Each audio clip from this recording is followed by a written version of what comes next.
Dear truckers of Canada, by standing up for freedom, by taking a stand for righteousness, you've become more than truckers. Each and every one of you have become founders of a new nation. Allow me to explain. Removing Justin Trudeau is only the beginning. It is the start to removing an unjust parliament and an unjust court system. In 2019, Parliament removed the spread of false news from the criminal code, just 1 year before the pandemic of 2020. And then 18 years before that, in 2001, the Supreme Court of Canada reaffirmed something called judicial notice, where a man taking the title of judge usurps the right of God and declares fact without evidence or proof. The Supreme Court of Canada said that a judge, by declaring judicial notice, can dispense with the need for evidence, so long as that non-scientist judge thinks that something is clearly uncontroversial and beyond reasonable dispute. Once upon a time, that the earth was the center of the universe used to be an uncontroversial fact. It was beyond reasonable dispute. Back then, the earth being the center of the solar system and the universe was probably on mainstream news. And then those judges, hundreds of years ago, could declare judicial notice that the earth was the center of everything. Is this still a fact? Can man be trusted? Can a judge be trusted? Today, judicial notice combined with the removal of spreading false news from the criminal code. What does that do to society? What kind of world does that create? One could almost think that by flooding the media with falsehoods, and then having non-scientist judges declare those falsehoods to be fact, using judicial notice, well, that would be the recipe for a court system built on lies. And then a government built on lies. Lies that are only possible thanks to Parliament and the Supreme Court. But does this problem go back even further than the 2001 Supreme Court? Let me ask this. How many of us are free? How many hours a day do we work for someone other than ourselves or our family? Does a 30% tax mean that 1/3 of our day is spent enriching someone else? Like a politician? A government bureaucracy? The Queen? But what if it did not end there? After giving 1/3 of your labor to someone else, 1/7 of what you have left, 1/7 of your purchases, and 1/7 of your food is taken as well through sales taxes. 15% of everything. And then, carbon taxes. Half the fuel you use for the privilege of spending 1/3 of your day feeding the government gets taken as well. Then 1/3 of the labor you use to heat your home also goes to heat a senator's summer house. And in the future, how much of the air we breathe do they plan to carbon tax? 20%? 30%? And for what reason? Climate change? When every time in the Earth's history that had a higher atmospheric CO2, there was also a higher biomass. Greater rainforests, larger animals, giant fauna. carbon dioxide is plant food? What kind of barren death cult would demonize that which makes plants grow? Those who have greenhouses may know of a secret, that if you want your plants to grow faster, larger, and more productive, you can do so by adding CO2 to the greenhouse. And that greenhouse effect, where supposedly there is a pane of CO2 like a pane of glass above us that lets light in and then reflects it back down like a one-way mirror. Does that actually exist? When someone finally turns CO2 into a one-way mirror, please let me know. For that invention would surely win a Nobel Prize.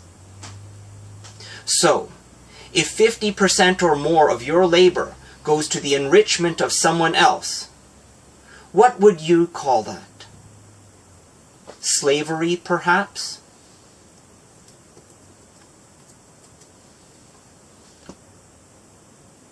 How did we get here? Have we been deceived? And what are the foundations of this deception? Could we have been cheated starting from the very ground we stand upon? When you want some land to grow food and raise your family, what do? Do you buy land? Do you pay money for land so that you may work and raise your family? Do you enslave yourself to a mortgage? And who are you paying? Do you think the Creator wants your money?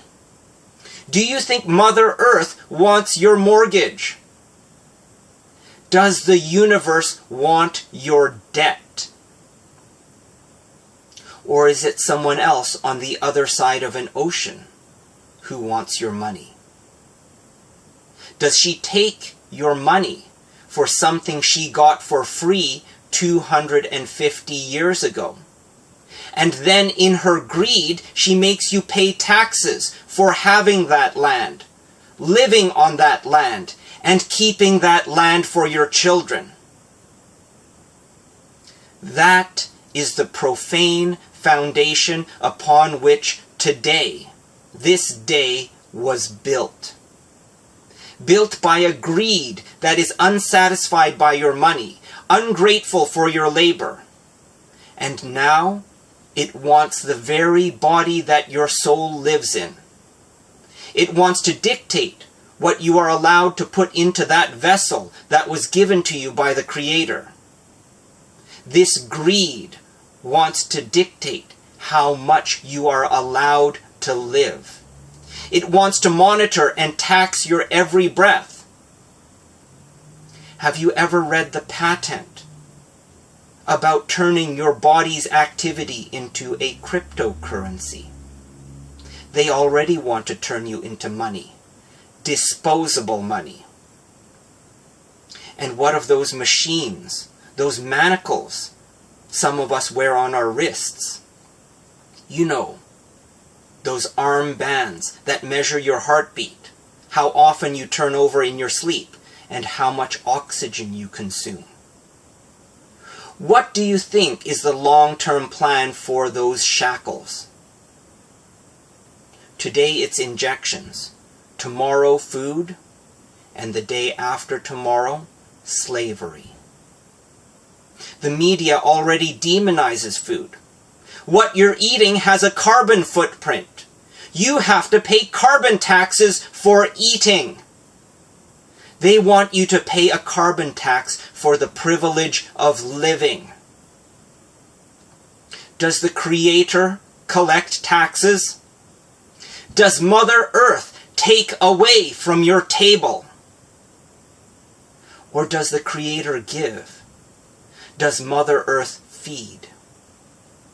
And like any parent, happiness, enlightenment, and gratitude is all that is asked for in return. Such is a world founded upon love.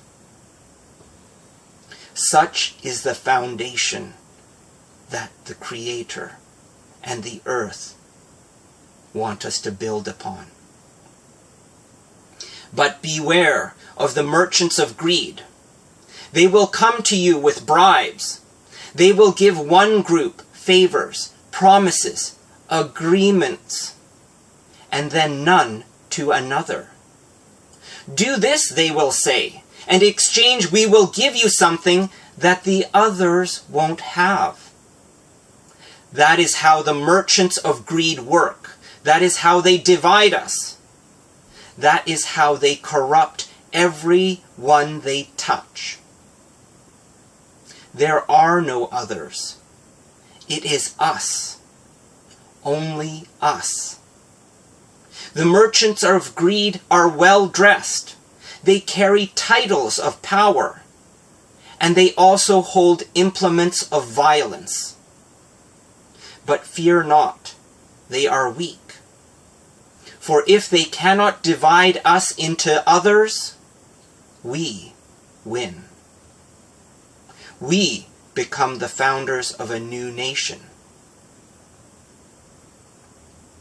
For example, when you attend a courtroom to discuss a bill of exchange, otherwise known as a violation ticket, for some alleged infraction, when you attend a courtroom for an unlawful theft of your property or your freedom by a merchant of greed, when you attend a courtroom either in person, in camera, or by phone, ask this: does the judge stand under the highest authority?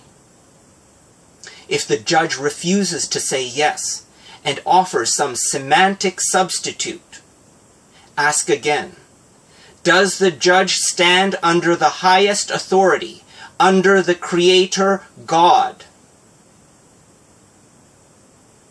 If you get some verbal diatribe that does not contain the answer yes, ask again a third time: does the judge stand under the highest authority, under the Creator, under the laws common to all women and men? And if that judge still fails to respond with a yes, then say this: the judge does not stand under the Creator. Only animals refuse to stand under the highest possible authority because they know no better. Therefore, the judge is neither man nor woman. The judge must be a creature for refusing to stand under God. Therefore, the judge is unfit for the bench, unfit to pass judgment on men, and unfit to be heard. This court is out of order. Dismiss the judge. And if the judge says something to distract, such as words about standing under Her Majesty the Queen, simply ask: is the Queen God? Is the Queen Creator of all? And if that judge fails to say no, then declare that judge a fool, unfit for the bench, unfit for the courtroom, and unfit for any proceeding where men and women stand under God. So thank you, truckers. I thank you.